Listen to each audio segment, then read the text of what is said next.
Okay, so today I'm going to be talking about the secret weapon to wedding bookings. Now, seriously, this is the secret weapon of secret weapons.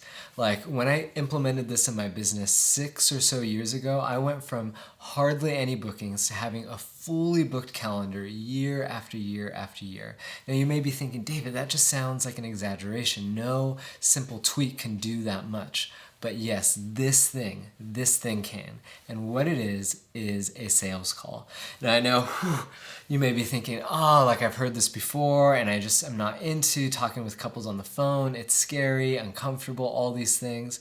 But what I want you to remember, and this has been so true in so many areas of my life, is that everything that you truly want, that's truly of value, lies on the other side of uncomfortability.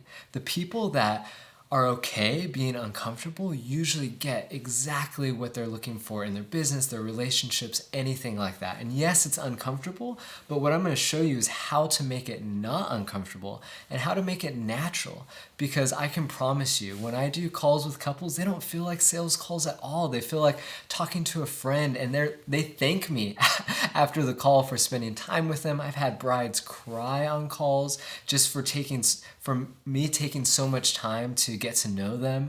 And I can guarantee this one thing has just massively impacted our bookings, and I know it will for you as well. So let's get into it. So the first thing people think of in terms of sales is like, oh, ew, sales. It just feels icky, and you kind of have a used car salesman in mind. I kind of want to flip the script on that a little bit. I want to introduce you to a term called servanthood selling. It's when you actually approach someone and you try to figure out what their pain point is first before you talk about your product. See, the reason things appear sleazy to you and to millions of other people is when someone tries to sell you something you don't need. Then it appears pushy, then it appears sleazy. But if you have an actual problem and someone pitches you a product that exactly solves that problem, it's not sleazy at all. You're grateful. Let me give you an example.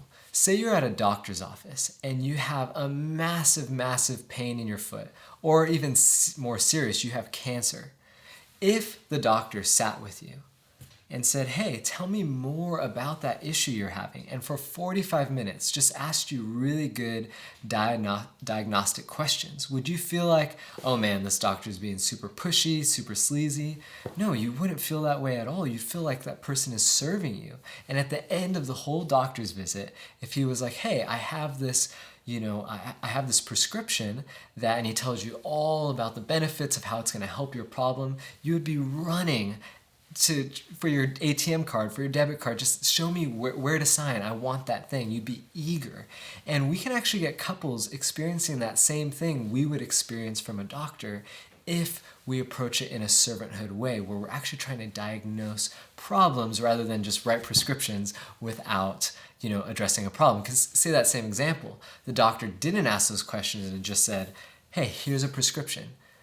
You wouldn't feel loved, or feel kind of awkward, and you'd get that whole sleazy sales kind of thing. So let me give you an example of how this works in the wedding world. So let me introduce you to Sean. Now, Sean was an awesome groom, but when he called me at first, he kind of had some issues with wedding videography. He didn't really see the value in it. And pretty much as soon as he got on the phone, he was like, hey man, I just want to let you know we don't have a big budget, and at most we're looking to spend around $1,500.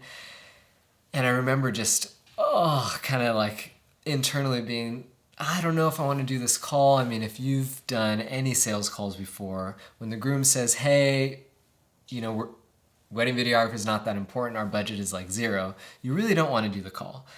And, I almost didn't do the call, but I was doing a lot of research on this whole servanthood selling thing, and I said, you know what, let's give it a shot. So I started talking with him, and I started asking him really probing questions in terms of like, hey, what's the goal for your wedding? And why do you really want a wedding film? And questions that no other videographer was asking. And my whole goal was just to serve him and find out what are your pain points, and being okay if my product wasn't a good solution to his pain points. And what I found out after talking with him is he was a youth pastor, and one of his big goals for the day was having God at the center of it. He wanted a film that 10 years down the line, his kids could watch and see God's faithfulness, not only in the day, but in him and his wife's marriage and in their story of how they met and getting married. And he even wanted people who weren't able to come but watch the video later to see the video and say, wow, God is so incredible. And so that's a pretty high ask for a wedding film, but because I was a Christian as well, I was able to meet him right where he was at. And I said, hey man, I'm also a Christian, and that's would be my goal for your day, and this is how it's going to work, and this is how we're going to use the lenses, the color, the pacing, the editing, the music to all help you achieve that goal. And his eyes just lit up like crazy. And at the end of the call, he's like, man, I've talked to so many other videographers and so many other DJs and other wedding vendors, and none of them have taken the time like you have. Like I'm so crazy excited. I'm going to talk to my fiance and I'll call you back. So the next day he calls and he books one of our highest packages. He went from videography is not that important, I'm only going to spend $1,500 or less, to booking one of our highest packages. And that is the power of servanthood selling, and that's the power of the sales call. So how do you go about doing this? Well, the first thing is you need to schedule the sales call. So we use a tool called Calendly, and it's an amazing software that allows you to just send a link to a couple. They click the link and they're able to see all the availability on your calendar, and they can book a call right there. So that's the first step to doing the sales call. And you definitely want to do it this way, because before I used to do it via email, kind of going back and forth with couples, and it just took way too long. So when it comes to the actual call, you want to spend 80% of the call focusing on what is the couple's pain points. You don't want to go run in with prices right away. Because if you give the couple prices right away, you've given them what they want.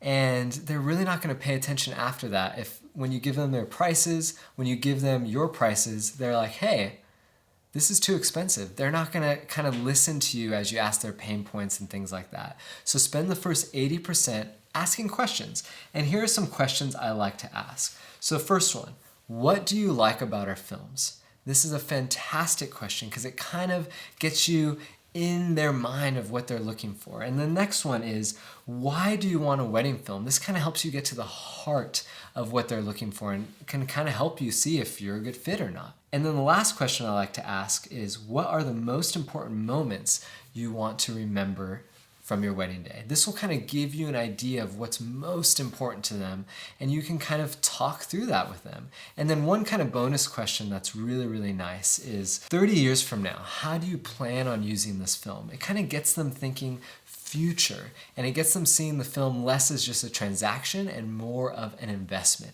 So these are fantastic questions, kind of starting places to figure out what are those pain points and how can you make your films match those pain points. And of course, you can customize your own questions. These are just good places to start. And then at the end of the call, you want to spend that last 20% going over your packages and investment options. Now, a good rule of thumb here is I always like to start with our biggest package first when I'm talking about the packages over the phone, because if the couple's like, oh man, I can't afford that biggest package, they'll still stay on the phone and they'll still stay invested in all the rest of the packages because they're like, oh, maybe the other packages are cheaper than this bigger package. But if you start with your cheapest package and that already is too expensive, the couple's not going to listen to you as you talk about your middle package or your most high-end package. So kind of pro tip is start with your biggest package first, and then work your way down when you talk about your packages over the phone. And guys, I can promise you that doing the sales call, and it doesn't have to be perfect, just keep in mind that you're trying to serve them. The whole goal of the call is to figure out, what do they really want from a wedding film, and how can I communicate my films in such a way that it solves the problem of what they're really looking for in a wedding film. You really want to see yourself as a detective, trying to figure out what their pain points are and trying to figure out how your wedding films solve them. And when you kind of approach it that way, all the stress of the sales call will go away.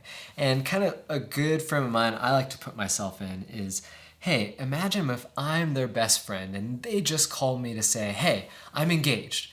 What level of what level of excitement would I have for them? I'd be stoked, and I'd be asking a ton of super relevant questions. So that's kind of the frame of mind that you want to be in. Now, if this is just, you're like, David, this sounds awesome, but like, I kind of want to know how to exactly go from, I want to know exactly what to say in the first 5 minutes of the call, the first 10 minutes, the first 15 minutes. Like, how do you present the packages? Do you do 3 packages? Do you do 1 package? Like, show me all the nuts and bolts of the sales call. Well, actually, right now, we just launched our Profitable Filmmaker course. And this course is every single thing that you need to know to create a profitable 100K a year wedding filmmaking business. And one of the modules in this course is sales. And it's over 2.5, almost 3 hours where I just completely show you our 100% foolproof sales template that I have used over, gosh, I think like 7 years now, and it's generated, hundreds of thousands of dollars of bookings for us. And guys, this sales process works. So if you want to learn how to do it in a non-sleazy way, if you want it to be authentic and natural, and you just want to have a template so that when you go in, you know it's going to work, check out our Profitable Filmmaker course. The link's going to pop up right here. It's also going to be in the description. So like I said, the sales call, a complete game changer. If you're not doing it, you should definitely start doing it and use the things I talked about in this video to get you started. All right, I'll see you guys later.